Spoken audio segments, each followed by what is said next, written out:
Shalom, shalom. Haleluya. Seperti biasa saya percaya saudara datang dalam keadaan semangat ya. Ini benar-benar akan menutup akhir pekan kita dengan satu perasaan. Saudara harus tetap optimis menjadi orang Kristen. Amin. Sama-sama dengan saya katakan tetap optimis. Kurang semangat. Tetap optimis. Pas jatuh bu, pelan-pelan aja. Belum disampaikan. Ya. Nah, hari ini saya mau bicara tentang bagian yang menurut saya sih selalu luar biasa. Kita harus tetap optimis karena ini menjadi tahun optimis. Saya suka bilang tahun optimis. Maka saya akan share mengapa saya begitu optimis untuk tahun ini. Karena kita orang Kristen selalu saya bilang kita punya ketetapan. Dalam bahasa seberangnya punya takdir. Takdir kita itu tidak bisa dirubah. Takdir saya jadi cowok, kan itu takdir namanya, ketetapan. Saudara takdirnya jadi perempuan. Ya, kita kan jarang sih ngomong bahasa takdir, jadi kayaknya aneh. Ditetapkan. Nah, di dalam kekristenan kita punya ketetapan yang luar biasa, yaitu ketetapan yang tidak bisa diganggu gugat. Itu sebabnya hari ini saya memilih tema tetap optimis. Saudara dan saya harus optimis. Kita sudah di penghujung bulan Februari. Besok Maret, tanggal 11 Super Semar, surat perintah 11 Maret. Ya, tanggal 11 pasti anak saya baju ungu ulang tahun. Ya. Bos kasih kado, nggak minta gua, cuma kasih tahu aja. Ya. Nah, lalu bagian firman Tuhan yang melandasi saya mengatakan bahwa hidup ini harus tetap optimis adalah ketika Tuhan meyakinkan kepada bangsa Israel yang berada di dalam penderitaan karena pemberontakan yang enggak karu-karuan ya, pemberontakannya itu luar biasa, ibadah tetap ya, persembahan tetap, tapi yang dia lakukan yang sesenangnya dia aja. Nah, ini yang menjadi bagian dan perhatian bagi kita. Mari sama-sama kita baca bagian firman Tuhan ini. Seperti tadi pagi saya sudah bicara tentang hari-hari raya ya, Yesus Kristus berkuasa atas setiap hari raya. Jadi nggak ada ceritanya. Lalu yang kedua tadi saya bahas apa? Kualitas Kristen zaman now. Ya, seharian pulang saya edit, sudah saya masukin di YouTube. Lalu yang penutup, tetap optimis. Yang ngerasa bapak-bapak yang imannya masih suka goncang, hari Selasa saya tunggu di sini jam 7 kalau punya nyali. Pada bapak kan. Nah, ya. Yang katanya jago doa puasa pujian, kalau punya nyali saya tunggu hari Rabu di Duta Mas jam 10. Ya kan? Yang katanya gue nggak bisa tidur nih, kalau nggak bisa tidur jam 10 malam, gue tunggu di sini hari Kamis. Kalau memang jago, ayo kita bahas firman Tuhan kan. Yang masih pemuda, nggak jelas masa depan, pacaran nggak ada keputusan, dari pacar juga nggak bisa, datang hari Jumat di dewasa muda. Masih kurang lagi puasa doamu, Sabtu gue tunggu lagi ya, tunggu di Duta Mas. Jadi seminggu ini kita jumpa terus. Tenang aja, harus optimis. Amin. Lihat suami saudara bilang optimis dong. Ya, bilang istri optimis dong. Apaan sih udah bulan Februari belum turun juga 3 kilo. Ah, ya kan. Itu masalah lu lah ya. Yuk kita baca.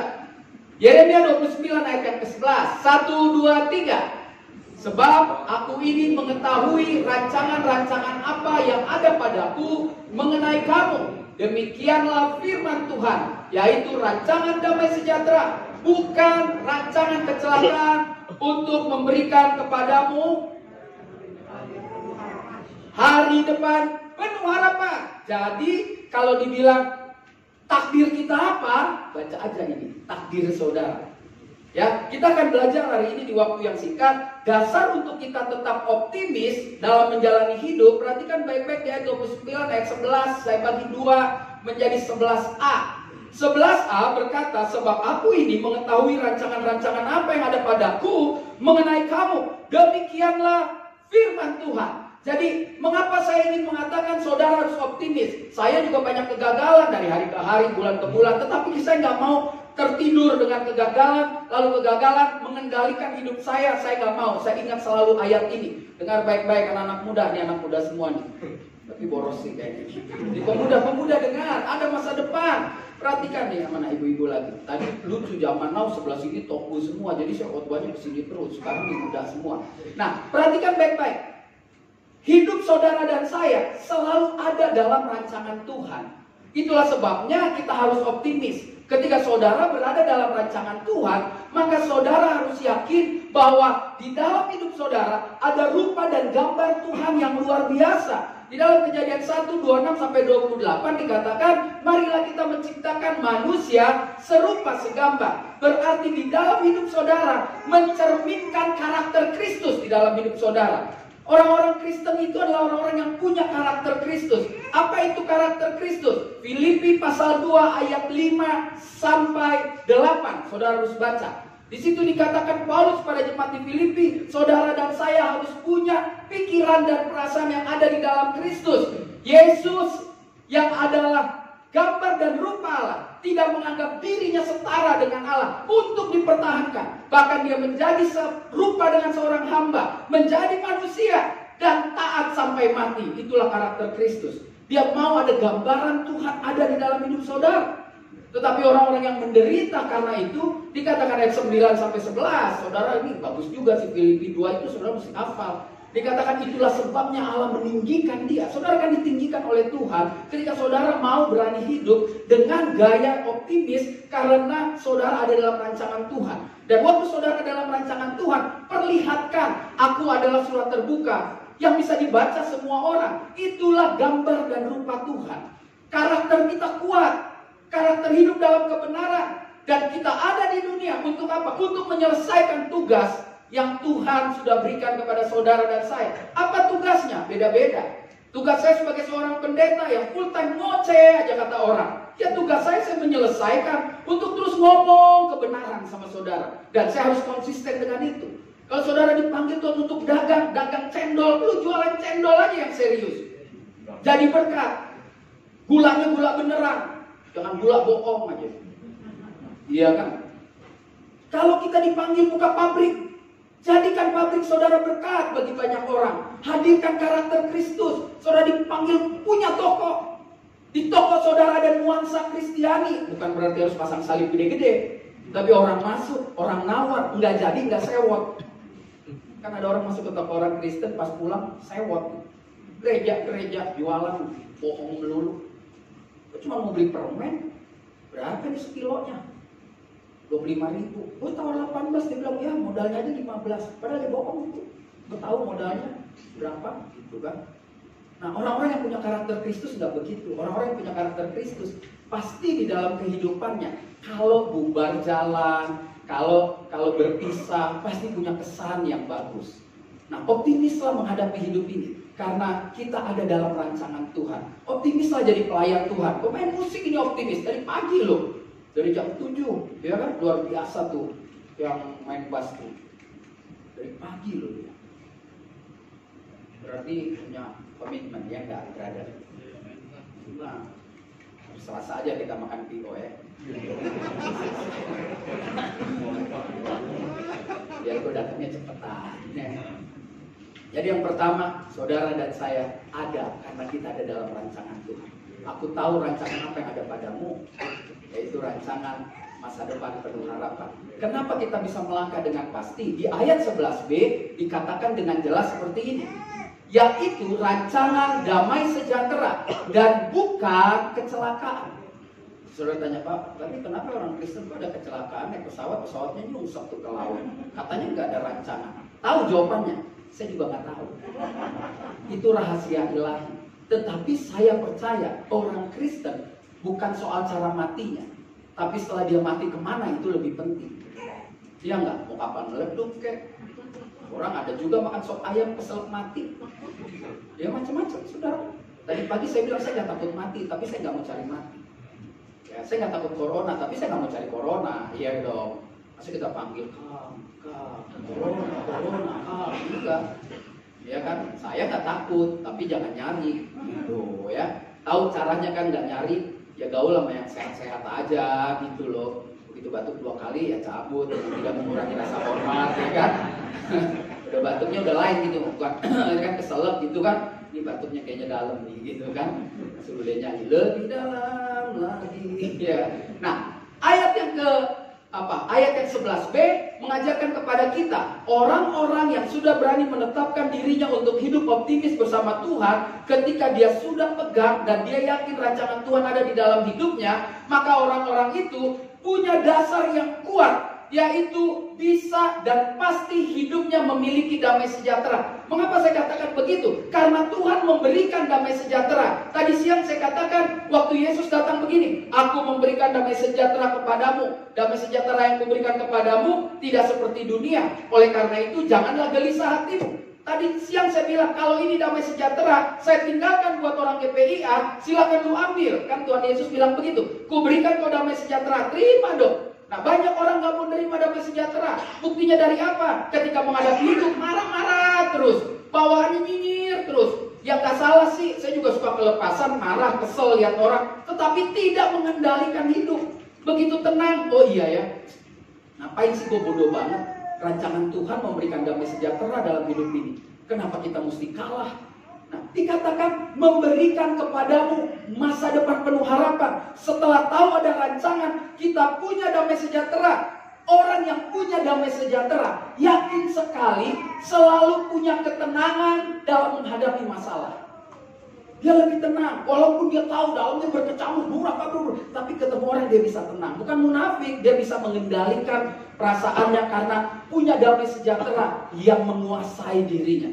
Dan damai sejahtera bukan hasil usaha saudara, tetapi pemberian Tuhan.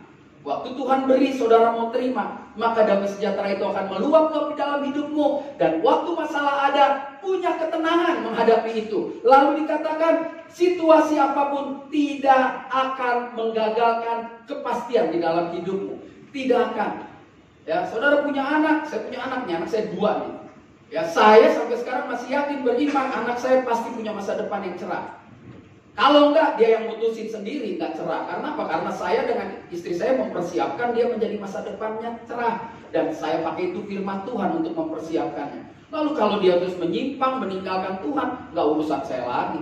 Saudara mau tuding-tuding juga percuma, saya enggak dengerin. Ya, orang kalau udah dewasa terus tinggalin Tuhan, saudara jangan salah-salahin. Pendeta anaknya begitu, gue udah ajarin anak gue dalam Tuhan. Kalau terakhir dia pergi, masa gue mau gimana? Kecuali saya enggak bawa anak saya ke gereja. Ya, kalau saudara nggak bawa anak saudara ke gereja, anak saudara kabur, ya wajar lah. Tetapi kalau saudara sudah ajarkan dia, baca Alkitab, terus akhirnya meninggalkan kita, meninggalkan keluarga, biasa-biasa aja, damai sejahtera tetap punya kok. Jangan takut. Tapi kalau kita berdoa untuk keluarga kita, berdoa untuk anak kita, pasti yang terbaik Tuhan sediakan. Jangan pasrah-pasrah gitu. Ya, kita lawan arus anak sekarang kan. Wow, gila banget anak sekarang. Sambil belajar main game. Ya kan, Zoom. Ya, saya contoh, anak saya juga begitu. Gimana? Pasti anak saudara juga begitu. Jangan bilang enggak deh. Nonton drama Korea lagi. Ya kan? Jadi kita belajar hari ini, kita tidak akan kehilangan pengharapan untuk mencapai tujuan hidup ini. Kalau kita percaya hidup kita ada dalam rancangan Tuhan.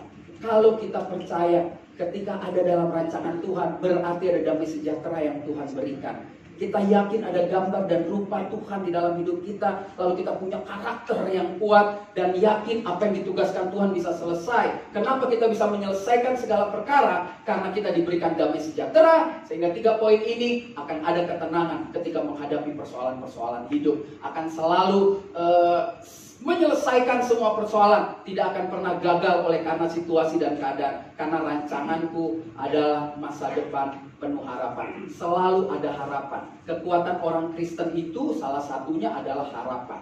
Kalau nggak punya harapan, ya memang mati lebih baik. Karena kalau nggak punya harapan, hidup juga ngaco. Ya nggak, kumpul di sini rese, kumpul di sana rese, apa-apa juga bikin nggak karu-karuan. Kenapa? Karena sudah kehilangan kontrol akan hidupnya.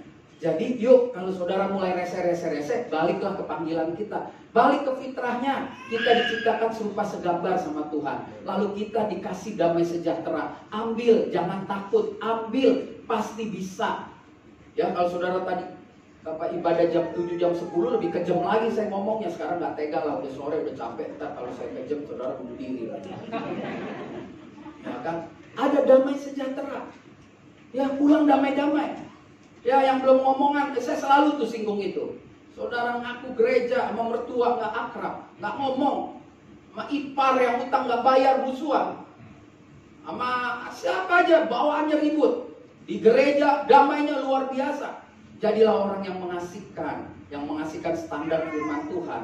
Jadi kalau orang dunia pasti nggak akan asik main sama kita. Tapi jangan ke bawah. Kita harus terus bertahan supaya orang dunia melihat bahwa kita mampu bertahan di tengah serigala. Tuhan Yesus bilang kita diutus bagaikan domba di tengah serigala. Ya, semoga saudara nggak ada yang serigala. Saudara semua manusia, karena kita juga manusia. Kita domba yang bagus.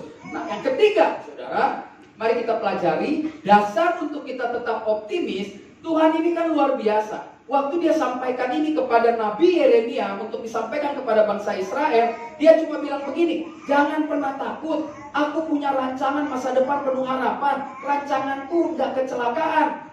Dan untuk menjadi pegangan, Tuhan juga janji. Makanya, kalau bahasa Jakarta, lu sering-sering panggil gua dong, lu sering-sering nyapa gua pasti dengar. Nah, ayat 13 bilang seperti ini.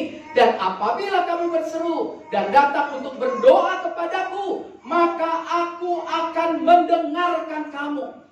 Kelemahan orang Kristen kurang kuat berdoa. Kuat berdoa bukan berarti yang 2 jam, tetapi sering ngobrol. Orang yang sering ngobrol lebih banyak kenal, ya kan? Kalau saudara kan kenal saya cuma lagi kota, yuk. Itu sebetulnya nggak kenal. Tapi kalau sering ngobrol, gue tahu nih orang. Sering ngobrol sama Tuhan, lama-lama gue tahu nih Tuhan maunya apa. Orang nggak pernah ngobrol, giliran susah, Tuhan gimana ya? Dia udah mau mati, Tuhan gimana? Kira Tuhan dukun? Iya boleh sih kalau udah mau mati panggil Tuhan, tapi kan lebih bagus lagi sehat sering panggil Tuhan. Lebih keren, ya kan? Jadi tahu begitu mau mati, oh kayaknya gue belum selesai nih 2 minggu lagi. Begitu kan enak. Nah, dikatakan apabila kamu berseru dan datang untuk berdoa kepadaku, maka aku akan mendengarkan kamu. Tuhan selalu dengar doa kita. Makanya orang yang punya damai sejahtera, orang yang yakin hidupnya ada karakter Kristus, hidupnya adalah hidup yang ditugaskan oleh Tuhan dan pasti bisa menyelesaikan, tidak mungkin hanya 2 bagian itu saja yang dia pertahankan. Maka dia harus menjalin hubungan, ada komunikasi, ada sesuatu yang membuat dirinya harus intim dengan Tuhan. Ngobrol terus. Sekali lagi, saya dari dulu selalu bilang, saya bukan pendeta yang pakem doa harus ABC. Doa aja seenak saudara. Kenapa? Karena dia Tuhan yang sangat mengerti. Kalau saudara disuruh ngomong bahasa Indonesia cakep-cakep bingung. Lahir di Pontien, gede di Tangerang, lu ngomong bahasa Indonesia pelo-pelo, ya kan? You mau bahasa Koi, bahasa Batak, bahasa Sunda, Tuhan ngerti. Yang penting intensitas, yang penting apa? Terus memuji Tuhan. Ya kadang-kadang saya kalau udah capek aja kalau tidur kan, oh Tuhan Yesus terima kasih, ya kan. Pokoknya begitu aja, Tuhan enak banget tidur gitu loh. Pokoknya ngobrol-ngobrol aja. Sering putar-putar lagu rohani, ya. Putar dong lagu rohani, lagu apa, instrumental, nyanyi. Itu membuat kita lebih intim. Tuhan senang disapa. Makanya apabila kamu berseru dan datang untuk berdoa kepadaku, aku akan mendengarkan. Itu berarti dia ingin menunjukkan bahwa dia bukan Tuhan yang jauh. Wow, dia bukan Tuhan yang jauh. Dia terlalu dekat buat saudara. Bahkan dikatakan di dalam Wahyu pasal 3, aku berdiri di depan pintu dan mengetuk pintu. Berarti dia cuma di balik dinding saudara, di balik pintu saudara. Apabila ada yang mendengar dan membukakan, aku akan masuk makan sehidangan dengannya. Itu menunjukkan orang-orang Kristen yang punya kekuatan adalah orang Kristen yang yakin hidupnya ada dalam rencana Tuhan. Dia yakin dalam hidupnya ada damai sejahtera. Dan dia yakin ketika menjalani hidup, dia mudah untuk melapor kepada Tuhan. Kenapa? Karena dia adalah Tuhan yang senang diajak intim. Dia Tuhan yang hanya sejauh doa. Dia selalu peduli dengan suara saudara dan saya. Dia selalu peduli. Akulah gembala yang baik. Gembala yang baik mengenal suara domba-dombanya. Dan domba-domba yang baik juga mengenal suara gembalanya. Makanya kalau dipanggil datang, kalau dipanggil wik, dia tahu satu-satu saudara ya. Makanya nanti kalau namamu dipanggil, ada namamu disebut, engkau tahu. Dan sampai Tuhan panggil, Reo Panggabean, saya nggak tahu, ya kan? Atau saya panggil Yesus, Yesus nggak tahu. Gua nggak kenal lu. Ada Tuhan bilang begitu, Matius pasal 7. Tuhan, saya dari jam 7 loh mimpin main musik. jam 10, nggak pulang jam 5. Kurang apa Tuhan? Lalu Tuhan bilang, sorry Wan, gue nggak kenal lo pembuat kejahatan. Kan nggak enak. Saya juga takut diperlakukan Tuhan seperti itu. Makanya kita harus benar-benar jaga-jaga. Jaga-jaga kehidupan dengan benar. Yakinlah di dunia yang keras ini, COVID-19, COVID-21, COVID-30 sekalipun, saudara tetap adalah dalam rancangan Tuhan.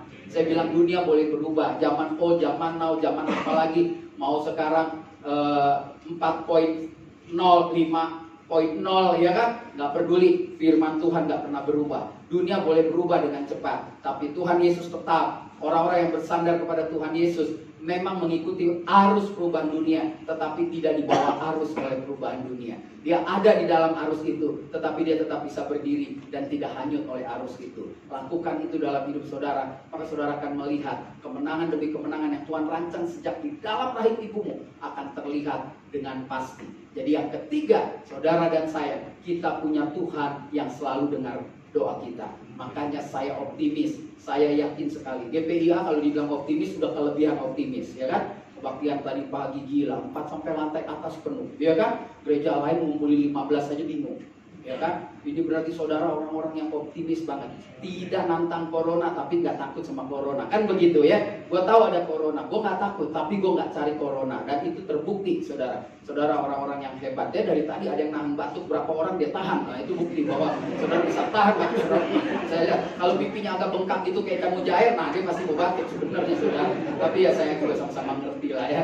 Nah ini dia yang terjadi. Lihat, Tuhan menetapkan kita dalam rancangannya. Yang kedua, Tuhan memberikan kita damai sejahtera. Yang ketiga dikatakan, Dia Tuhan yang selalu mendengar doa kita. Yesus Tuhan, dengar doaku. Ada yang tahu lagu itu?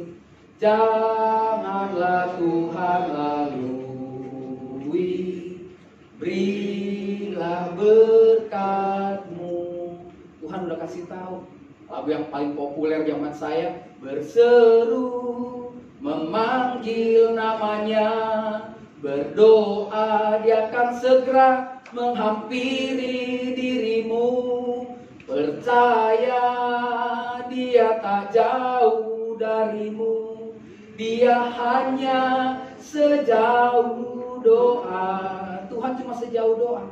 Banyak banget lagu-lagu yang menyatakan Dia hanya sejauh doa. Tapi waktu saya kecil ada lagu tuh, maaf nih ya pengarang, masa dia nyanyi begini? Aku jauh, engkau jauh, aku dekat, engkau dekat. Rame tuh kalian dulu suka ke pasarnya Proyek Senen, sering tuh lagu itu kalau menjelang maghrib.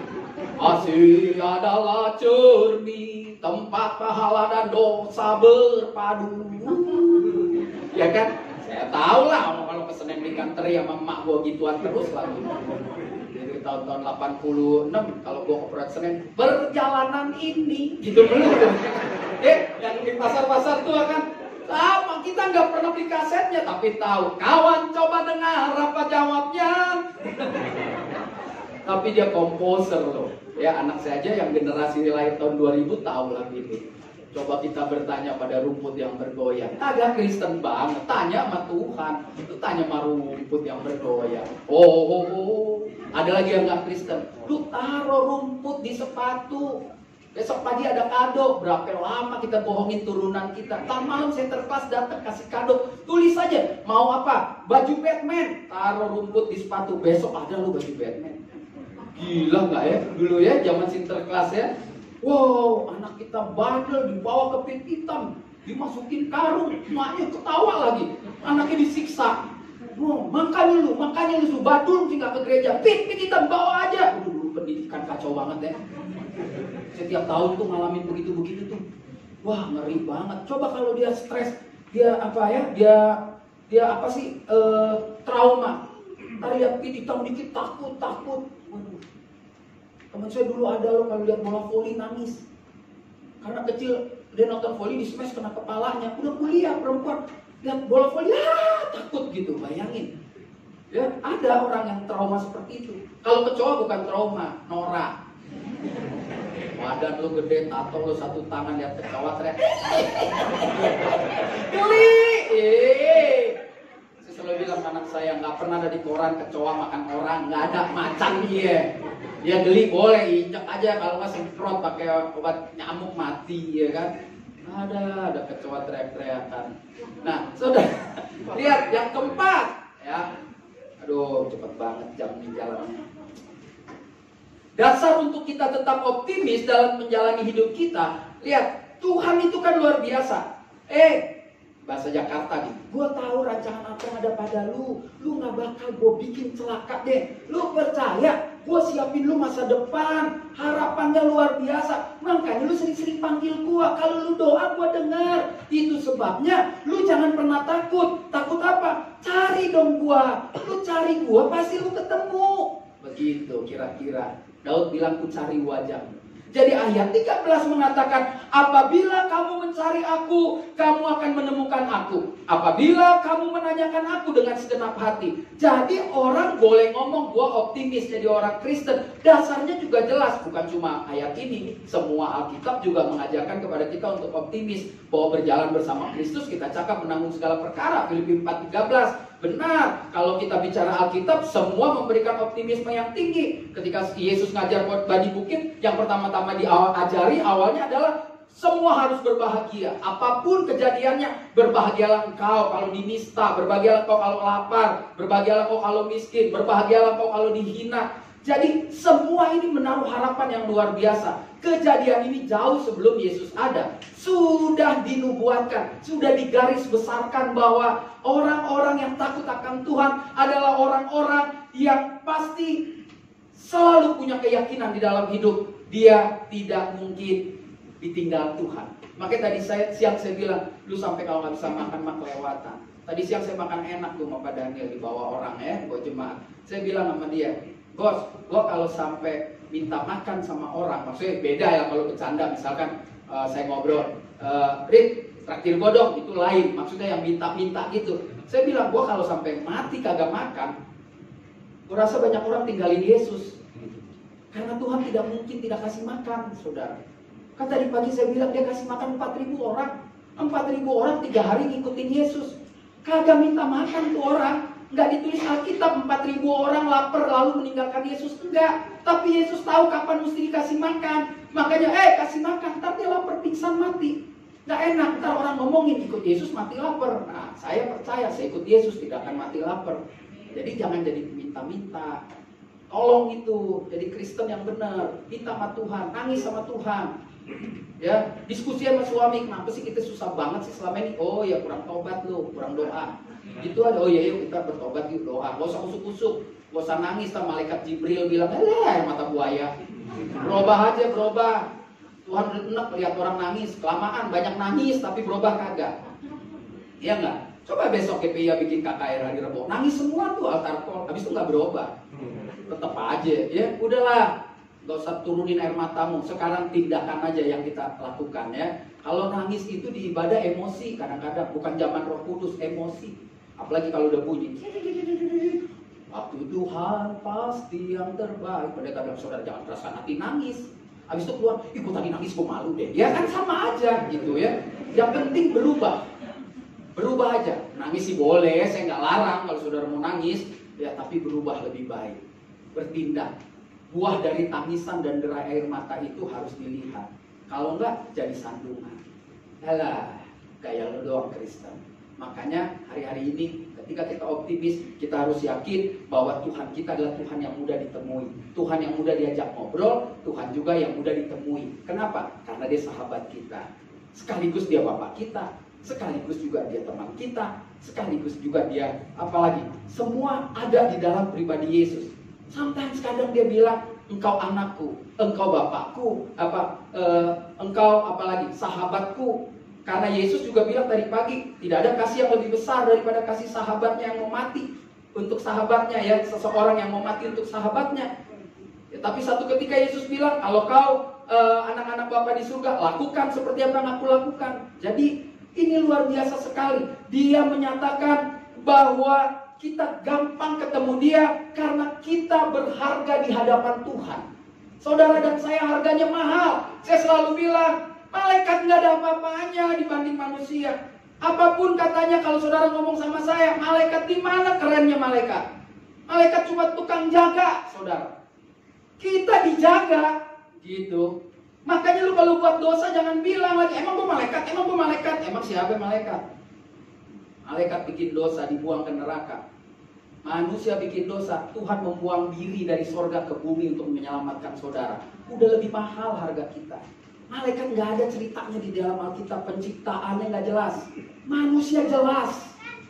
Tuhan pusing mikirin manusia, Tuhan nggak pernah pusing mikirin malaikat. Malaikat jatuh dalam dosa, buang neraka, habis loh, Lucifer dan kawan-kawannya. Manusia jatuh ke dalam dosa, aduh Tuhan sampai datang. Hidup 33,5 tahun bersama manusia, mengajarkan, ayo dasar kita bebal, sampai dia bilang udah deh, lu gua genapin deh nih hukum Taurat, lu nggak bakal bisa, lu percaya aja sama gua mati untuk lu. Bayangin, itu cinta nggak ketolong, saudara. Itu cinta yang tulus di dalam hatiku telah bersemi karenamu. Itu Tuhan. Itu cinta. Kalau manusia, cinta itu seperti kupu-kupu yang terbang tinggi, hinggap di mana saja yang dia ingini. Kalau Tuhan enggak, dia hinggap di setiap manusia. Ingat ya, dia mengasihi kita. Dia bisa ditemui. Kita berdoa, dia jawab. Bukan untuk orang Kristen, untuk semua orang. Ya, kalau ngomong bersyukur deh, saudara jadi orang Kristen. Saya bersyukur, saya lahir udah Kristen, bersyukur. Bayangin kalau saya bukan Kristen, bebelnya minta ampun kali saya. Mungkin saya termasuk orang yang bilang, salibkan dia. Kalau kita hidup 2000 tahun yang lalu, jangan-jangan kita ikut ludahin Yesus, saudara. Kita ikut cambuk dia, jangan-jangan. Makanya bersyukur saudara lahir di tahun begini dan saudara tidak keraskan hati jadi orang Kristen. Berapa banyak orang dilawat Tuhan nggak mau. Kita puji Tuhan loh. Puji Tuhan, saudara. Ada yang udah lahir Kristen masih kepala batu juga banyak. Nyak, banyak banget. Tapi kita bisa mau melembutkan hati. Itu satu kasih karunia yang luar biasa. Tapi gak cukup sampai di situ. Saudara harus berjalan. Saudara harus bertindak. Saudara harus mengerjakan keselamatan saudara. Agar optimisme yang ada dalam hidup ini juga terbukti di dalam hidup. Nah, kita berharga di mata Tuhan. Itu sebabnya saudara dan saya, Tuhan gak mau kehilangan kita. Saya katakan kita jatuh, Adam Hawa jatuh ke dalam dosa. Tuhan jatuh dari langit, dari surga untuk membawa manusia ke surga. Dia bilang, aku datang dari sana dan aku akan kembali ke sana untuk membawa saudara. Saya nggak tahu, ada orang bilang surga nggak tahu di mana. Kalau saya bilang surga pasti di atas, karena Yesus naik ke atas, naik ke surga. Karena dia bilang, lu nggak usah dia bilang surga di atas. Pokoknya di mana-mana ada surga, nggak ada. Yesus di Bukit Zaitun naik ke atas. Kalau ke bawah udah jelas, dia mengalahkan dunia orang mati. Makanya orang mati dikuburnya di bawah, nggak ada yang di atas. Bagaimana ngambang-ngambang, ya kan? Ya kan benar kan? Maka orang mati dikubur di bawah. Yesus mati, pada hari ketiga bangkit pula dari antara orang mati. Jadi dia mengalahkan dunia orang mati. Untuk siapa? Untuk kita loh. Ya jadi makanya di situ dikatakan Tuhan sangat menghargai saudara dan dia nggak mau kehilangan kita. Lebih dari situ, dia tidak mungkin mengingkari janji. Dia nggak mungkin bohong. Ya saudara, Tuhan nggak mungkin bohong. Manusia bisa bohong. Yang lebih ngeri lagi, manusia doa sama Tuhan bohong loh. Kan bukan saya Tuhan, bohong. Gawat ya. Ada kan di Alkitab orang yang bohong sama Tuhan, yakin gitu, kayak Tuhan nggak tahu gitu. Mana adek lu? Dia nggak tahu.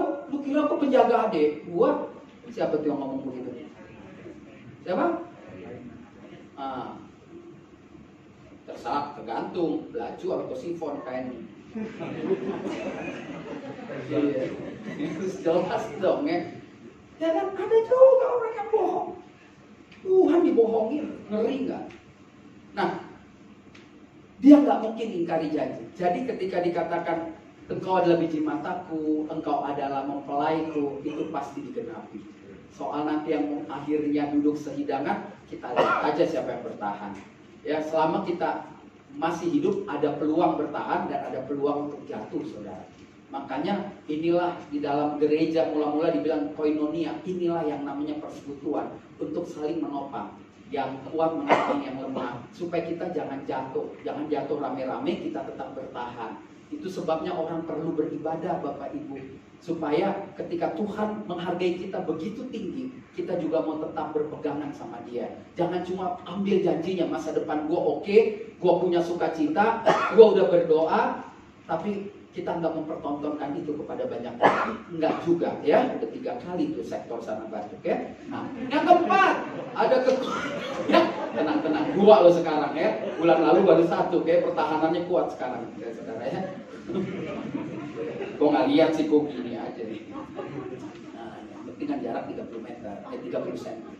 Yang keempat, ada kekuatan pasti karena kita dekat dengan Tuhan. Jadi orang-orang yang dekat, orang-orang yang suka mau berdoa, orang-orang yang mencari wajah Tuhan, pasti punya kekuatan lebih. Saudara jangan pernah puji dan ngomong sama orang Kristen gini, gue gak nyangka lu kuat banget. Jangan, saudara gak usah. Saudara lihat dia kuat banget, kapan gue kayak dia? Lebih baik gitu. Capek muji-muji orang, gue pengen kayak dia. Sekali lagi saya kan gak anti ya, saya pernah bilang, gak anti dengar kesaksian. Tapi kalau lu cuma jago dengar kesaksian, gak ada gunanya. Kita perlu dong dengar kesaksian dan kita lakukan kesaksian itu. Ada loh komunitas Kristen yang hobi banget lihat kesaksian, keren loh, nonton YouTube, dia keren. Terus lu gimana? Kan ditanyanya begitu nanti. Terus lu gimana? Kalau lu cuma bilang keren, giliran badainya diizinin Tuhan ke rumah, kacau balau, puting beliung, berantakan semuanya, gak ada gunanya. Makanya jangan sering-sering muji-muji orang, hebat tuh, pelayanan dia hebat tuh. Tanya sama Tuhan, terus lu gimana? Ya, gak usah. Setiap orang ada panggilannya masing-masing dan setiap orang harus hebat dengan panggilannya masing-masing. Setiap orang harus mengembangkan talentanya. Ya, talenta itu bakat. Kalau saya bisa main gitar, saya nggak punya talenta main gitar, saya bisa main gitar. Dipaksain gak maju-maju, berarti gue nggak ada talenta di situ. Dipaksain juga nggak bisa, udah tapi gue bisa lah buat gombalin bini gue dulu kan. My love, there's only you in my life. Pinter main musik tuh sampai situ, pacaran udah gak main lagi. Ya kan? Nah, ada orang yang begitu. Beda sama karunia itu diberikan, ya kan? Diberikan nih, blek. Nah, itu langsung. Tapi kalau talenta, makanya Tuhan bilang, mana talenta? Mana yang gue berikan? Kok gak berkembang-kembang? Nah, saudaraku, hari ini kita belajar ada kekuatan pasti bersama dengan Tuhan. Apapun masalahmu hari ini, dengan baik-baik di waktu yang singkat ini, engkau punya kekuatan. Dan kekuatan itu tidak bisa diukur dengan sesama kita manusia. Kenapa? Karena kekuatan itu yang tahu cuma kita sama Tuhan, sama hantu. Gak ada lagi yang lain. Kalau kita bergantung sama Tuhan, kita punya kekuatan. Hantu tahu kita gak bisa dijamah. Tapi kalau kita bergantung sama hantu, pasti Tuhan juga tahu dengan para malaikatnya, ini orang sudah menyimpang. Jadi jangan pernah ukur orang lain. Ukur aja diri saudara dengan Tuhan. Hubungan saudara dengan Tuhan itu menentukan pergaulan saudara, pekerjaan saudara, kehidupan saudara ke depan, sekolah saudara, apapun yang kau lakukan akan terlihat. Orang-orang yang intim dengan Tuhan pasti menghasilkan buah. Buahnya enak, main sama orang itu enak, main sama orang itu nggak ngerugiin. Walaupun gua habis-habisan, tapi gua nggak ngerasa rugi. Kan ada yang kayak begitu saudara ya. Tapi ini ada yang baru beliin teh botol aja langsung kita bilang, main sama dia gua capek, bayarin dulu. Nah ya kan, padahal seumur hidup 15 tahun baru sekali beliin teh botol, bilangnya capek gua sama dia. Nah dua-duanya belum dalam Tuhan ya kan. Yang satu salah matok orang, yang satu lagi ularnya ular berbisa. Wah udah capek saudara. 4 prinsip yang perlu kita pelajari hari ini. Prinsip bagaimana kita menjadi orang yang optimis di dalam hidup ini. Dengar baik-baik. Yang pertama, saudara dan saya, kita ada dalam rancangan Tuhan. Jadi ketika kita mau optimis, ingat selalu bahwa kita ada dalam rancangan Tuhan. Yang kedua, karena kita memiliki damai sejahtera. Yang ketiga, karena Tuhan selalu mendengar doa kita. Dan yang keempat, karena Tuhan sangat mudah untuk ditemukan. Jadi kita punya Tuhan yang gampang kita temui. Kita punya Tuhan yang gampang diajak ngobrol. Kita punya Tuhan yang sudah memberi damai sejahtera. Kita punya Tuhan yang sudah merancangkan hal yang baik. Saudara bisa bayangin, dari atas saya ulang, ke bawah saya ulang, pemain musik belum kesini-sini. Itu tandanya mereka masih pengen saya ngomong sampai panjang. Sementara waktu sudah mau habis, oh haleluya, dia masih cubit-cubitan lagi di belakang. Tentuin aja tanggalnya bos ya. Bulan Agustus kita doakan. Haleluya. Puji Tuhan, beri tepuk tangan buat Tuhan Yesus. Kita percaya hari ini kita pulang dengan optimisme. Karena hidup saudara ada dalam rancangannya. Hidup saudara sudah dipenuhi damai sejahtera. Hidup saudara adalah hidup yang begitu intim dengan Tuhan. Yang mudah untuk kita ajak bicara. Dan dia juga Tuhan yang mudah untuk ditemui. Haleluya. Mari kita bangkit berdiri. Kita katakan, kau bukan Tuhan yang melihat rupa. Kau bukan Tuhan yang memandang harta. Haleluya. Terima kasih.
mengatakan dengan yakin sekali bahwa Kau adalah Tuhan Yesus, Sang Juru Selamat yang tidak pernah memandang rupa, tidak memandang harta.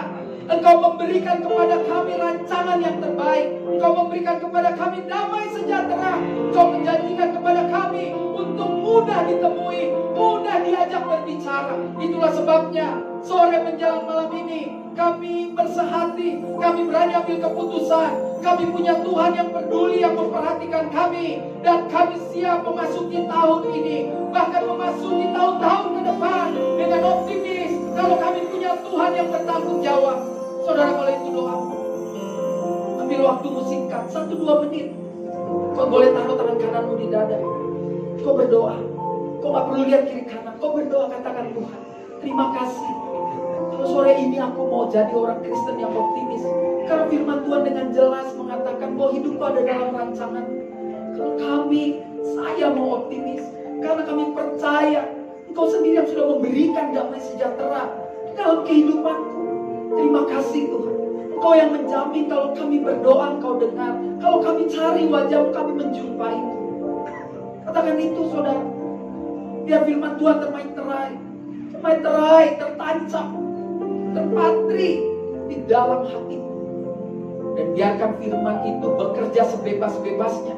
Sehingga nanti ketika engkau keluar dari tempat itu, orang boleh melihat dari perkataanmu, dari tingkah laku, dari gestur tubuh, engkau adalah orang yang optimis. Engkau bukan orang yang takut menghadapi kehidupan. Yakinlah itu. Katakan doamu. Dalam doamu 1-2 menit kau berdoa. Nikmati akhir pekan ini dengan satu keyakinan. Ketika kau pulang nanti, kau bisa share di rumah dengan suamimu, dengan istrimu, dengan anak-anakmu. Kita adalah keluarga yang optimis. Karena ketika kita berjalan dengan Kristus, segala perkara-perkara dapat kita tanggung bersama dengan Dia. Oh, terima kasih. Terima kasih sekali lagi hamba berdoa. Kau lawat setiap kami yang telah mendengar kebenaran firman Tuhan ini. Biar apa yang sudah mereka dengar itu boleh terjadi dalam hidup mereka. Hamba berdoa Bapa, di akhir pekan ini secara khusus untuk GPIA, Perniagaan dan Duta Mas. Tuhan, kami percaya gedung rumah-Mu ini akan selalu menjadi saluran berkat Tuhan. Setiap orang masuk ke dalam gedung rumah-Mu ini, gereja-gereja itu akan keluar dengan penuh sukacita. Sehingga inilah tempat orang mencari jawaban dalam pergumulan hidup. Engkau memberkati pemimpin pujian, Engkau memberkati singers, pemain musik, penerima tamu, kolektor, multimedia, soundman, semua yang sudah terlibat sepanjang hari ini. Dalam nama Tuhan Yesus Kristus hamba-Mu berdoa, Engkau sendiri yang membalaskan kebaikan mereka. Terima kasih Tuhan, Kau baik, sungguh baik, amat baik. Kami sungguh-sungguh optimis. Beri tepuk tangan yang meriah. Haleluya, lebih keras lagi.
dalam firman-Nya pada malam hari.